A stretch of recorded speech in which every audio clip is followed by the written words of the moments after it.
everybody. First things first, Cameron, say hello. Hello. All right, now you out there in the viewer world, let me know if you could hear Cameron just then. And if you could, let me know if he's got a terrible echo, because I may or may not have fixed his audio, and I just don't know yet, because we haven't had time to test it. So, we're going to drive forward and just go ahead and pretend like y'all can hear us, just in case. How you doing this morning, Cameroon? Already making the donuts. You know how it goes for me lately. For some strange reason, I just need to work. And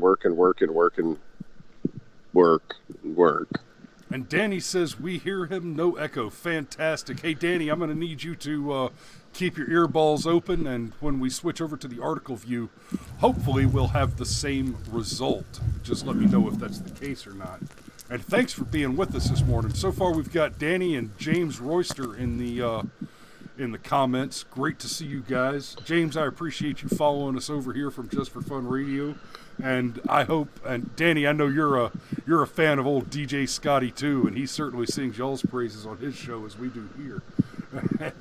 Ooh, buddy. Tomorrow I'm having lunch with Scotty and a few of the boys from over there. Hopefully that's about to turn into not just more active content, but specifically we're going to be talking about doing comedy skits in conjunction with those absolute nut jobs over at the Just for Fun crew. And guys, I mean, I'm going to talk to them tomorrow about this whole thing where we send a Black Ops squad in to steal all the pockets from a dress factory. That was my wife's idea, and it's going to be hilarious. Because I don't know if you know this, but chicks, if you compliment them on the dress they're wearing and it happens to have pockets, their immediate reaction is going to be to stick their hands in the pockets and go, Thanks, it has pockets. They can't help it. So men and women have very different relationships with pockets, and we're gonna comedy the stuff out of that. And Lindsay has made a statement that is 100% correct. That is that I am 100% correct. That's just a general rule of thumb, Lindsay, and that's okay. We appreciate your observation. So, what are we talking about this morning, Cameron? Various forms of cancel culture type stuff. And we're starting with this story from the New York Times. And here we go. We are on the article view, so let me know if this just changed the way that the audio functions. But we're talking about this article from the New York Times. Will American ideas tear France apart? Some of its leaders think so. So, I'm about to burst some bubbles. Politicians and prominent intellectuals say social theories from the United States on race, gender, and post-colonialism are a threat to French identity and the French Republic. Danny says she can still hear Cam, but is there an echo? Wait. Cancel culture is going to cancel culture back in the birthplace of cancel culture. I feel like that's a fourth wall break inside of a fourth wall break. That's like 16 walls, man. That's trippy. Well, I mean, we're talking about France, so I mean, what's the single most oft repeated phrase in France? I surrender. No, it's I give up. You fucked the pun. No, I was actually thinking about the lovely Danielle Munoz, who refers to them as the surrender monkeys, and I can't get that out of my mind. Oh, Lindsay says these people are getting too complicated for me. It makes me tired. No. We have not yet begun to defile ourselves. Paris, the threat is said to be existential. Funny, because we're going to talk about some existentialists. It fuels secessionism, gnaws at national unity, abets Islamism, attacks France's intellectual and cultural heritage. The threat? Certain social science theories entirely imported from the United States, said President Emmanuel Macron. Before we go any further, I am going to tell you a war story, because we're talking about the French, and as Danny rightly points out, that they are cheese-eating surrender monkeys. We've often also heard the jokes about because of the French surrender habit. Hey, French war rifle, gently used, only dropped once. So, every good war story starts out the same way. Here you go. No shit, there I was. I was in Sanjare, Afghanistan, and I was in the TOC, the Tactical Operations Center, where the high-side computer was so I could handle some classified stuff. I was really only there to check classified email when the phone rang. And normally, I don't answer the phone in that office because it's just not my job. But I happened to be the only non-commissioned officer in the room at the time, and so I took the call. I figured I could take a message for the other guys that might need it. I answered the phone, and answer it with a call sign. And the guy that was calling, guys, I swear to God, this actually happened. The guy that was calling was a French-Canadian officer who the day before had been on our post. So these French Canadians were flying in a Chinook, or shithook as we like to call them. Chinook is those big ass helicopters that have the two rotors on them. Believe it or not, the fastest helicopters in the world because they towed enough horsepower to carry a couple of Abrams, which is a 70-ton tank. So these are monstrous helicopters. Well, their helicopter was in trouble. There was some mechanical problem with it, so they landed on our base to refit and repair the helicopter. And they stayed, hung out all day, and then they got in and went back to wherever it was they were heading. And this French-Canadian unit commander, this officer, calls, and I had a conversation with him. And he explains, yes, as we were leaving yesterday, one of our soldiers dropped his rifle out of the helicopter. He dropped his rifle out of the helicopter as we were leaving the COP. And I was hoping that we could get one of you guys to put together a patrol and go try to recover the rifle. Okay, before I even get to before I get to really bursting your bubble there, sweetheart, I just need to make sure that I'm hearing this correctly. You dropped a rifle in a war zone. Oui, that's what I said. Yes. Okay. You're French. Oui. And you dropped a rifle in my war zone. Oui, that's... Oh, I see what you're doing here. Yes, that's what I'm doing here. The French dropped a rifle in my war zone. And then I explained to him, now let me explain a little something else to you. You dropped a rifle in a Taliban/Al-Qaeda occupied combat zone, and you dropped it in the middle of the desert. It gone. Buddy, that rifle is gone. If that rifle made it to the ground before it was dismantled for parts or claimed by a local warlord, it sank. that rifle gone. So, no shit, that is a thing that happened to me in a war zone. Dealing with the French.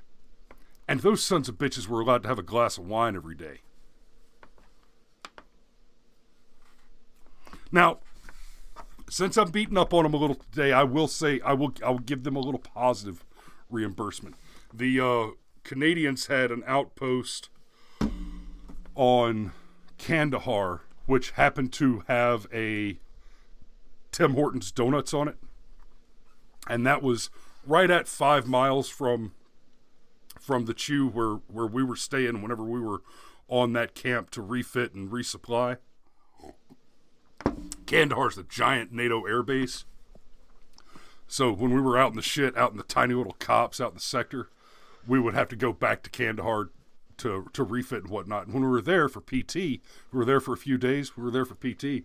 We'd throw on our body armor and rucksacks and do a ruck march or do a run. We would make that 5-mile run or that 5-mile ruck march to the Tim Hortons and get coffee and donuts, and that was awesome.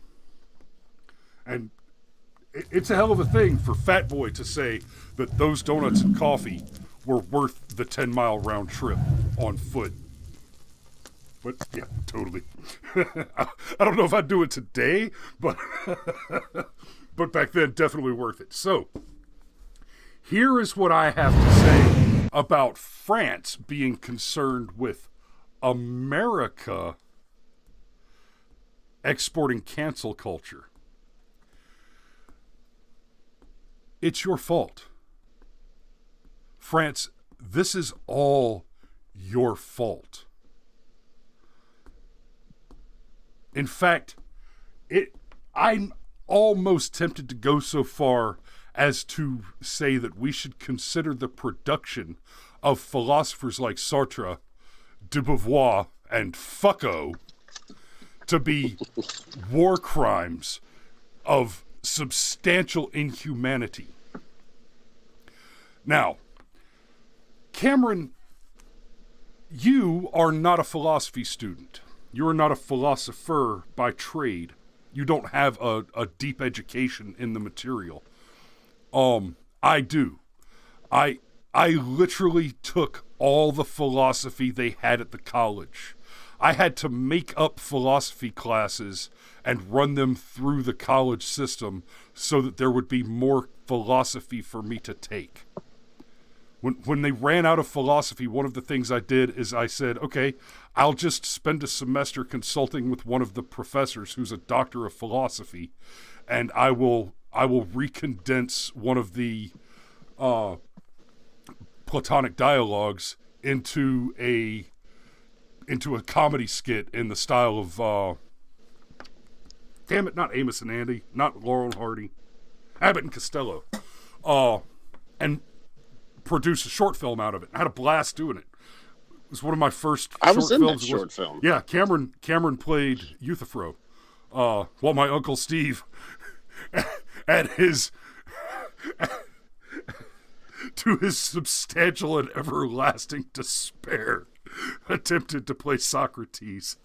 And he played the character well, but it was a hell of a lot of dialogue to try and know, in all fairness. But it is a Socratic / Platonic dialogue. It's a monster. We had a blast doing that. But I'm the philosophy expert here. So, I want to ask Cameron the layman, Cameron, from your understanding of the history of philosophy, yes, Steve, I'm a bullshit artist. We could talk about how full of shit I am sometime. That's a great conversation. But Cameron, as a layman who has you have a better passing understanding of the subject matter than the average layman, granted. But as a layman, what is it that you know of as the common thread that runs between Sartre, de Beauvoir, and Foucault? That they were all on board with fucking anything and everybody, even including children. Yes, they were all sexual degenerates, and they were not, as far as I know, actually pedophiles, but they made pro-pedophile arguments. They argued that it was moral and ethically tolerable. That it was not sufficiently degenerate to be abhorrent to an objective observer, which is a false statement. That is not a matter of opinion. That is a false statement of fact. That is less true than the statement that a man can be a woman. Well, you know, what's really funny to me about it, and this is one of the things we talked about in our show prep, of course, but it's bizarre to me that these philosophers were the birthplace of what we look at now as critical race theory and the patriarchy and all of that other bullshit that we're all just sick of.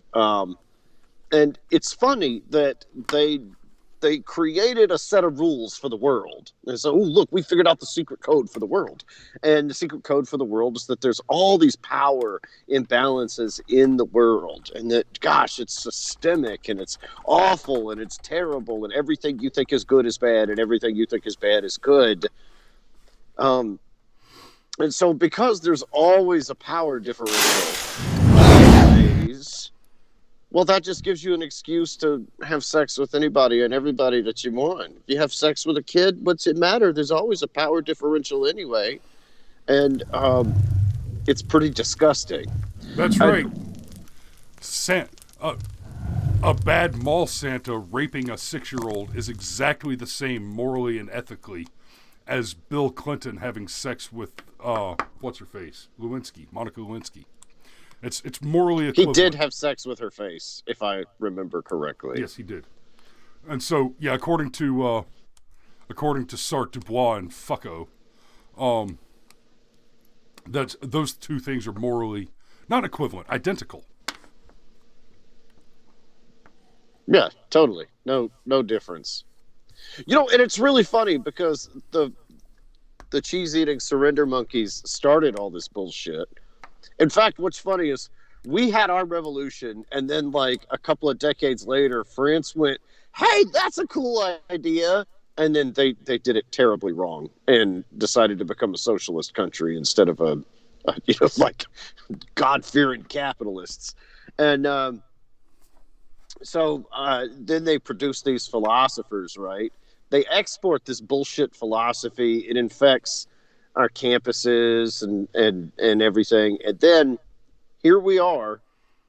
Now the growth has metastasized. The cancer has gotten out of control. And now it's spreading back to France. And I just have this really awful and disgusting picture, but it's the best way that I could put it.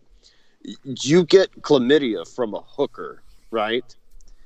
And then she realizes she has chlamydia and goes and gets some antibiotics. But then you have sex with the hooker again and give her the chlamydia back. And it's just this vicious, disgusting cycle. No, I think it's more like you got HIV from the hooker, and then your HIV develops into full-blown AIDS, and you go back and give her that. It's not just the same thing cycling.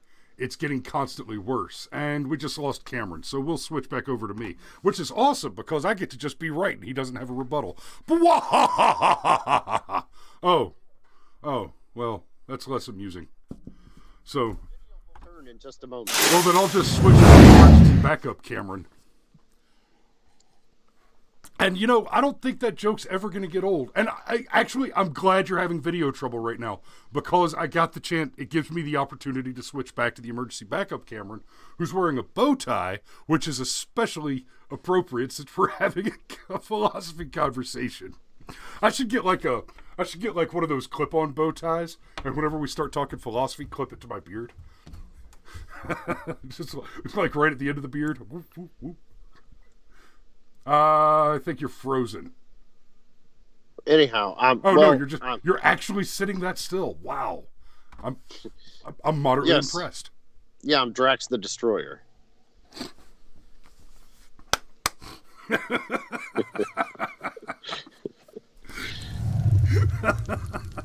So, let's take a peek real quick along the lines of this whole cancel culture thing. I want to talk about two particular recent cancellations, or rather a near miss and then an actual recent cancellation. So we're going to start with Chris Pratt. So here's what happened with Chris Pratt. The problem with Chris Pratt is he's a decent person. Yes. What a monster. He's a pro-American Christian. Oh, no. He goes to church and doesn't hate America. He has to go. So what happened with Chris Pratt, and I'm actually gonna be careful about sharing the tweets because they just straight up the N-word on screen. About a little over a week ago, some trolls on the internets created a bunch of fake tweets that were attributed to Chris Pratt and ran them and used the N-word. He made all kinds of no, he didn't. The fake tweets did. And so, of course, the left came screaming to cancel him, but it has since come out and been shown that those tweets were fake, but they just jumped right on top of it. And part of what makes that happen is the confirmation bias. These people are so hateful that they want your evil to be true. We're going to get back to talking about evil and that in a minute, even if Cameron has to hang up the phone. Yeah, they're victims looking for a crime. Correct. So, basically, Pratt almost got canceled. Almost. But didn't quite. Brett Brown, we got another new viewer. Welcome to the show, brother. Good to see you. Good to see you. And I'm going to take just one moment before we dig into Gina Carano, because I'm going to take a moment. I want to ask you to do me a favor. Everybody who's watching, do me a favor. Hit a like button, hit a share button. If whatever platform you're on, there's a watch button. We are currently we're live on YouTube, Facebook, Twitch. Good God, where's the list? Periscope. I said Twitch. Daily Motion, Trovo. I don't even know what Trovo is, but damn it, we're there. And D Live, which also not entirely. I think Trovo and D Live are both primarily gaming platforms, but people are watching us over there, so that's cool. But especially YouTube and Facebook are our big ones. I'm not as worried about Periscope because it's going to die next month. Twitch is good, but YouTube and Facebook. If you're watching on Facebook, go subscribe to us on YouTube. If you're watching us on YouTube, go follow us on Facebook. That way, for one, you pump up our numbers and we get our message out further. That's the whole point to the Brushfire Mind, right? It is not the majority, but the tireless and irate minority lighting brush fires of liberty in the minds of men. You are those sparks that ignite that fire, that spread that liberty, and that get the brains thinking and asking questions like, why am I fighting for a $15 minimum slave wage when I should be pissed off that the government's actively trying to prevent me from being able to become an entrepreneur, open a business, and compete with the big guys? Oh, there's a good question for you. But go hit the other places and sub and share and like there. And then if ever you notice that one of our videos has come down, I repost after we're on the show. Every morning I take about 20 or 30 minutes to go through. Thank you, James. Thank you for sharing. I go through and I repost it on a whole host of places. Daily Motion, Rumble, BitChute. We're on BitChute too. PocketNet.app, and I think we might do a whole show talking about PocketNet.app. I think that's going to be a big deal in the future. MeWe. What are the other ones that haven't been canceled yet? Because we were on Parler, but it's gone. But we're all over the place. I'm just getting us started on Gab, and so check us out in those places. Follow, subscribe, share, and all that, so that even if YouTube shuts us down or Facebook shuts us down, you can still get our content and you can still help us grow and make more content, especially once we start doing these freaking hilarious comedy skits we're about to be doing with the crazy guys over. I'm not on Vimeo, David, sorry. I've got a couple of issues with Vimeo, but I'm not over there yet. But yes, please hit all the places, and we might end up on Vimeo eventually, but we're not there yet, David. But we should also probably get smart on Instagram, but it's another thing. Yeah, but Instagram, that's what got freaking Gina Carano in trouble. Of course it is. So Gina Carano is no longer part of Star Wars. Oh, you know what? I'm going to switch back over to the big head. There's one article that I wanted to share that I don't have pulled up yet. Well, while you're doing that, I gotta say, just as the Star Wars fan, okay, and granted you're a Star Wars fan, most of us are Star Wars fans, blah blah blah, but They really screwed us, man. Like they gave us, the 2 minutes of Luke Skywalker, and felt like, oh, maybe this is going to turn the corner. And then they fired Gina Carano, and they fired her for an anti-Semitic post. But the problem is I've read the post, and we're about to share it with you. Yeah, and it's in no way anti-Semitic. Could you argue that it was unwise and insensitive? You could, but I wouldn't even go that far. I'd say she was trying to make a point. And I mean, look, we're talking about a woman that was an MMA fighter. She's not going to be subtle, okay? It's not going to happen. I tell you, buddy, what I think's funny about her is I think she's got the Tulsi Gabbard problem. She's the feminist ideal. She's too hot to be the president? Yes, she's the feminist ideal, except she's not ugly. I mean, because she's had the MMA career. She's had now the Hollywood career, which is coming to an end. At least she got to be in Deadpool. But no, she's fine. And that's the problem. They can't stand it. Like you had fucking Sarah Palin, a woman with 5 kids, governor of Alaska, and vice president of an oil company. And 3 parody pornos. I wouldn't know Malin about that. Palin was a thing. Whew. I wouldn't know. Oh, but the point is, you're the feminist ideal as long as you have the right think and you're not prettier than them. Because that's the problem. She's freaking gorgeous. And, I mean, she produces. Yes. It reminds me of the Dr. Randomer Cam video that he made years ago when Emma Watson went and spoke to the UN. Oh God! And he pointed out and said, "Look, they didn't ask you to be the spokesperson because you're so smart. They asked you to be the spokesperson because you produce a certain amount of serotonin in the male brain when they listen to you speak." And it was like, ain't that the truth?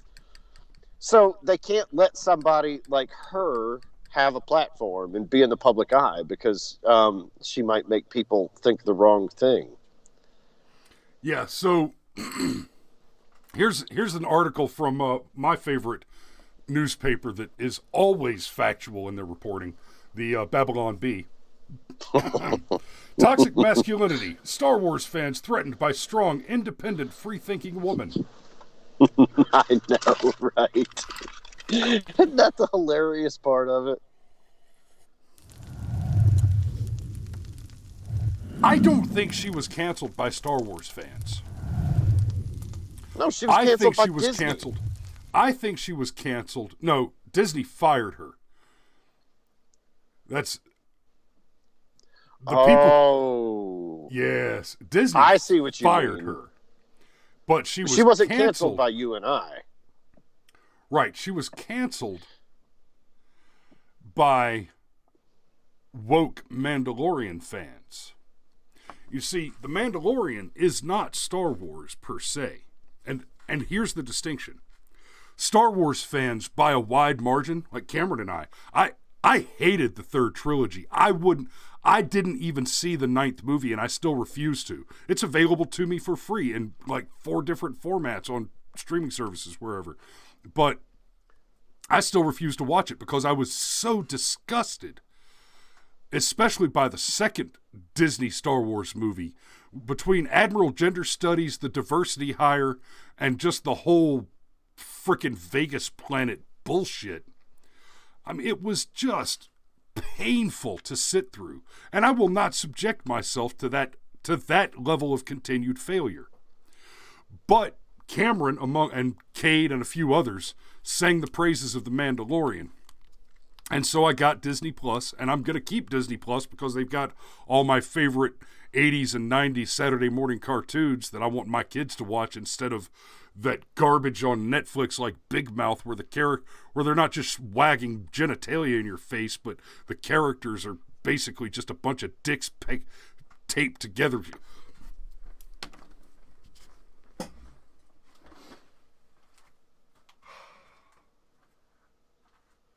Okay. Deep breath, sip of coffee. I'm back. That's okay, man. That's okay. Gina Carano's too pretty to have the wrong thing. The Mandalorian has attracted a new generation of Star Wars fans who were not previously Star Wars fans. And amid them are the students of the public school and the American university systems who are the victims of that Sartrean, Beauvoic, Foucaultian philosophy with this bizarre gender balance garbage, right? I have enjoyed the hell out of The Mandalorian. The Mandalorian is so good that I might see the 10th Star Wars movie if Disney makes it. I might. You know what's funny is the Mandalorian's not even like the best TV show ever. It's really not. It's very simple. There's actually a lot that you could critically pick it apart for, but it doesn't. It's basically almost as good as Firefly in the genre of space western. But it doesn't. It doesn't try and be anything that it's not, and it doesn't try and shove all these woke politics down your throat.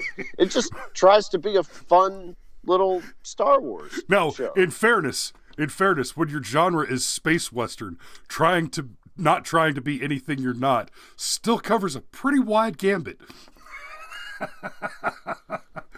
Space western. But let's get over to the thing that she actually got canceled over. They make the claims that, let's see, here it is.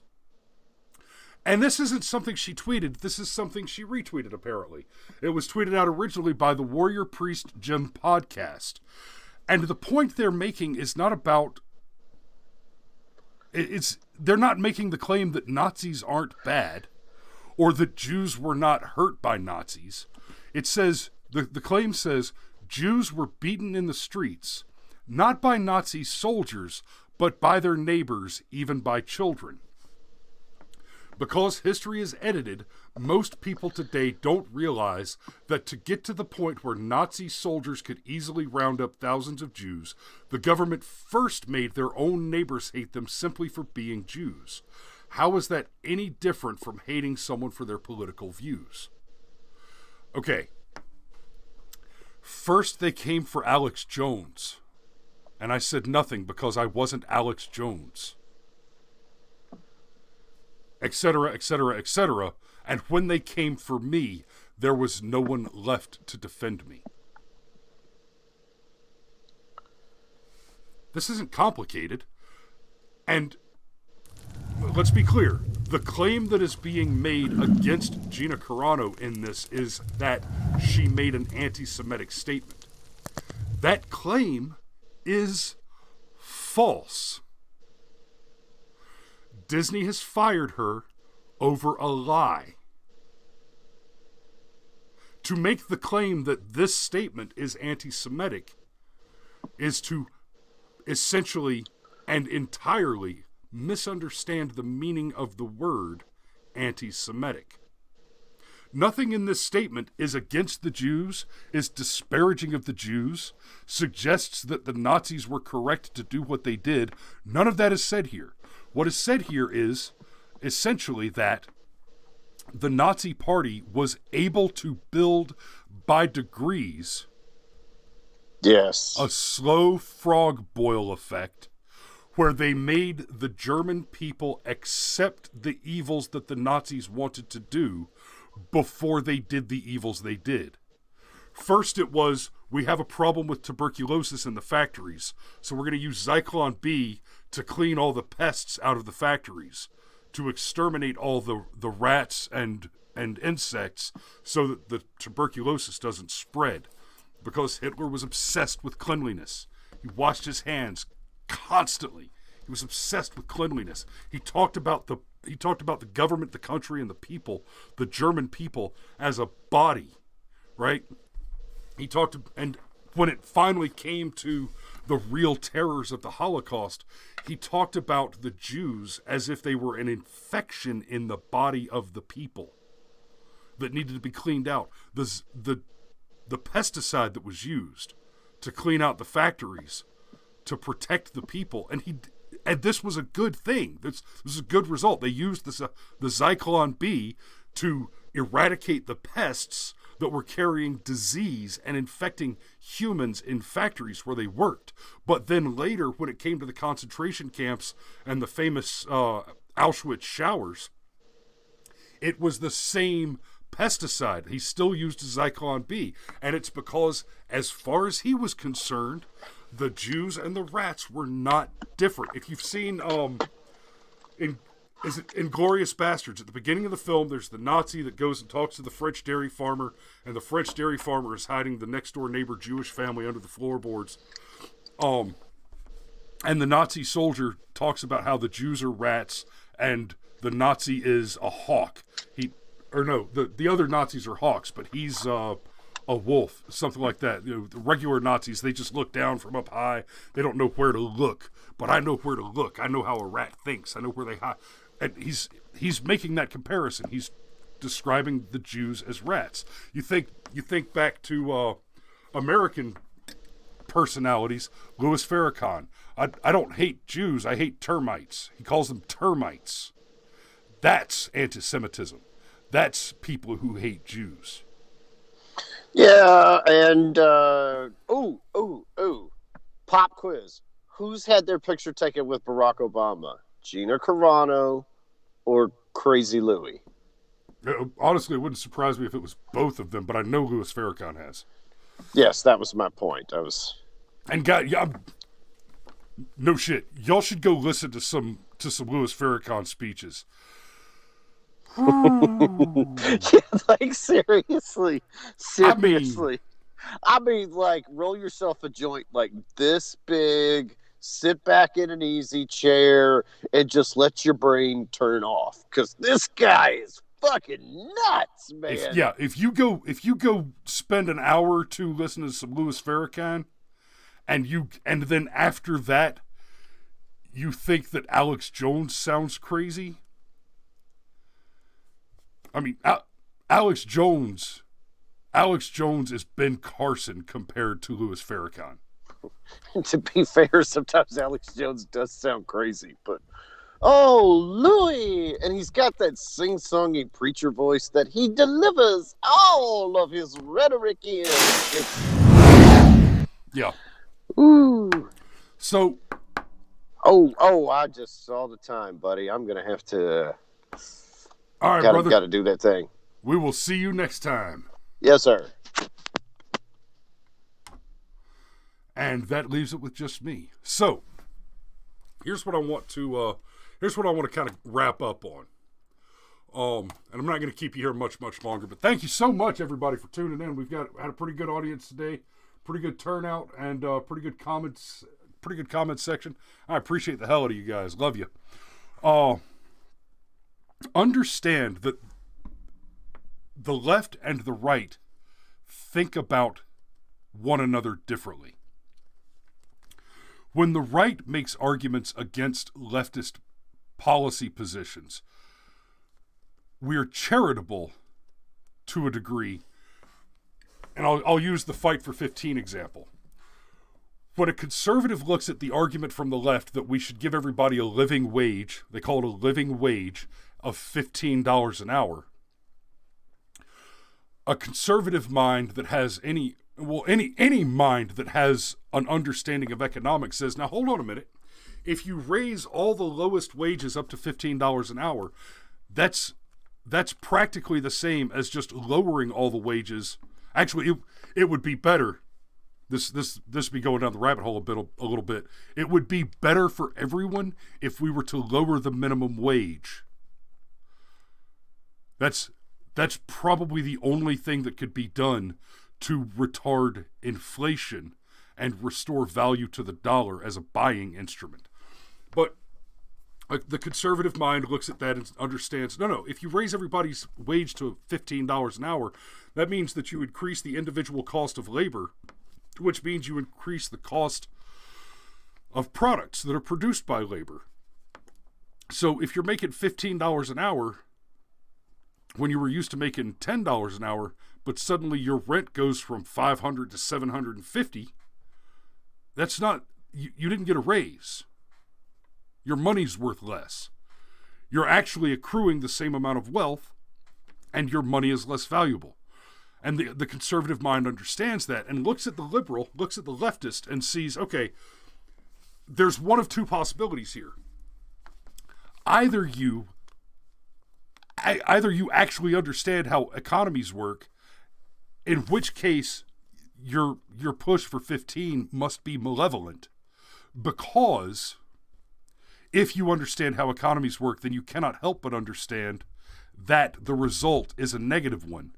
And if you understand that the result is guaranteed negative, and I don't just mean by economic theory, but we have economic history. We have seen this happen.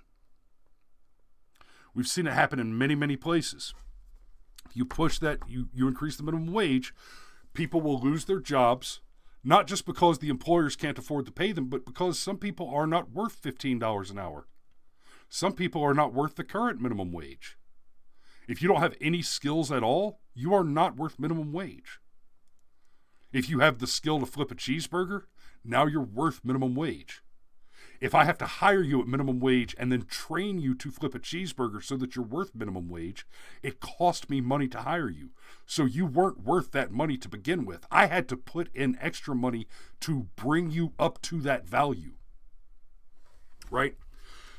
Now, the other view on that from a conservative is I can be charitable and accept that the possibility is you're too naive to understand that the probable outcome is negative. And then I will hope to present my arguments and help you to understand, to learn that no, the path you're going down will not work. It will have these negative consequences. If you're naive, then I can explain to you, you can learn, and then you can stop making the mistake you're making. The liberal doctrine, however, the leftist response, is no matter what the conservative does, no matter what the conservative policy position is, you are evil. They're not capable of having the charitable position of assuming that you're naive. And part of the reason for that is the naive position does not come to the conservative conclusion. Part of the conservative conclusion is rooted in liberty and reward for hard work. So when a conservative says, now hold on a minute, the EPA wants to implement this new regulation on how you can collect rainwater, that's going to have specific negative impacts. The liberal response is, well, you just want dirty air and water because you're against the EPA regulating things. I never said that. You're a liar. You're a damn liar. This is not complicated. So the leftist argument is always, necessarily, either rooted in malice or naivete. But the leftist opinion of the conservative argument is always that the conservative argument is anti-something, is the hate position. If you are against the EPA crushing businesses with onerous regulations, it's because you want dirty air and water. If you're against people stealing your money to give it to other people who refuse to work, it's because you want people to suffer and be poor. If you're against the minimum wage being increased to $15 an hour and destroying our economy, it's not because you're concerned about the wealth of yourself and every other American. It's that you want poor people to be poor. That's the argument that they make. If you're against murdering children in the womb, it's not that you're against murdering children in the womb. It's that you think women shouldn't be allowed to vote and should probably be wearing ankle chains that keep them restricted to a kitchen where fuck your shoes and you don't need a watch because there's a clock on the stove, right? That's how they see us. And they see us that way because... Wrong button. That way because of these French philosophers, namely Sartre, Beauvoir, and Foucault. So, I hope I have enlightened you some. I'm sure that those three names are names that you've heard before, but yeah, Lindsay points out Washington is full of self-ordering McDonald's. Yes, it is. And you know what? Every time I see a self-service machine, I use it now. Right? I used to avoid them. I used to not use the self-checkouts. I used to say, you know what? I don't work here. And then it occurred to me, no, wait a minute. Fuck you people. This machine is here because you idiots demanded higher wages. And you demanded higher wages in absolute ignorance of economic practice.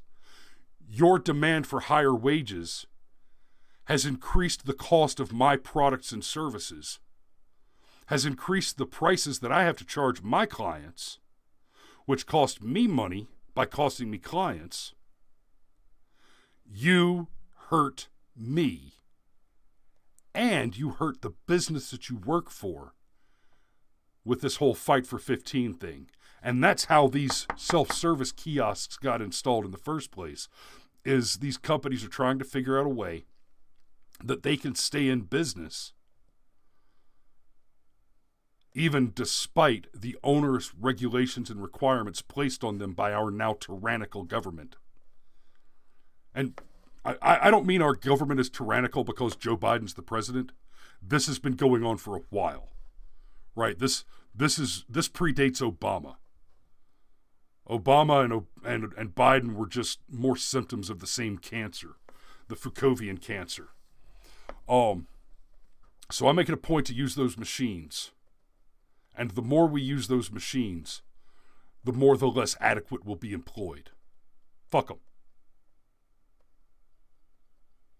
They're self-centered, short-sighted, and they hurt all of us by being hateful and by being greedy. Fuck them. Use the machine. Put them out on the streets. I love you guys. Thanks for watching. I will see you tomorrow morning for Firearms Friday. And as far as I know, it should be. I haven't seen any new developments on the gun control information, so tomorrow should be a regular Firearms Friday with the whole scoring system and a series of articles. Look forward to seeing you then. Be safe out there.